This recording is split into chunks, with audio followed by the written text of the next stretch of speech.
নমস্কার, তিতিক্ষার চ্যানেলে আপনাদের সবাইকে অভিনন্দন। আমি আজকে করব নারকেল দিয়ে ঘুগনি। তো এখানে নারকেল কুচিয়ে নিয়েছি, কুচিয়ে নিয়ে নারকেলটাকে তেলের মধ্যে একটু ভেজে নিলাম। তো ঘুগনি করার জন্য আমি আগে থেকে ঘুগনি আর আলুটাকে সেদ্ধ করে রেখে দিয়েছি। এখানে নারকেলটা ভাজা ভাজা হয়ে গেলে নারকেলটা আমি তুলে নেব।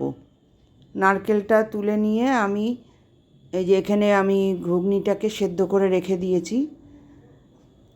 নারকেলটাকে তুলে নিয়ে কড়াইতে তেলে ওই তেলেই ওই নারকেল ভাজা তেলের মধ্যেই দিয়ে দিলাম গোটা জিরে, দিয়ে দিলাম শুকনো লঙ্কা আর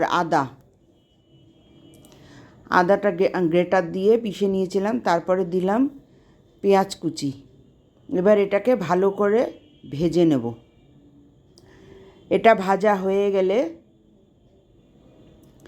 এর মধ্যে একে একে দিয়ে দেবো নুন, তারপর দিয়ে দেবো হচ্ছে এটা ভাজা পেঁয়াজটাকে ভাজা ভাজা করার জন্য একটু নুন দিয়ে ভাজলে তাড়াতাড়ি ভাজা হয়।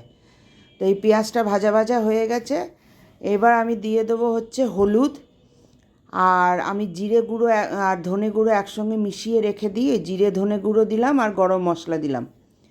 দিয়ে এই মশলাটাকে ভালো করে আমি একটুখানি জল দিয়ে কষিয়ে নেব। জল দিয়ে কষানো হয়ে গেলে আমি এর মধ্যে আলু সেদ্ধ করে রেখেছি, সেই আলুগুলো দিয়ে দেবো।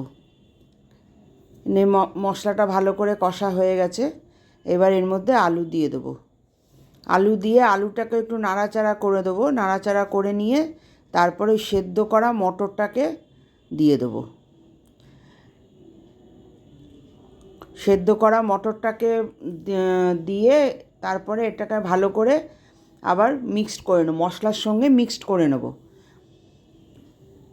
আমি খুবই সিম্পল পদ্ধতিতে আমি এই ঘুগনি রান্না করি। আমি কোনো রিচভাবে করি না, কোনো স্পাইসি করি না। এবার এই ঘুগনিটাতে আমি জল দিয়ে দেবো।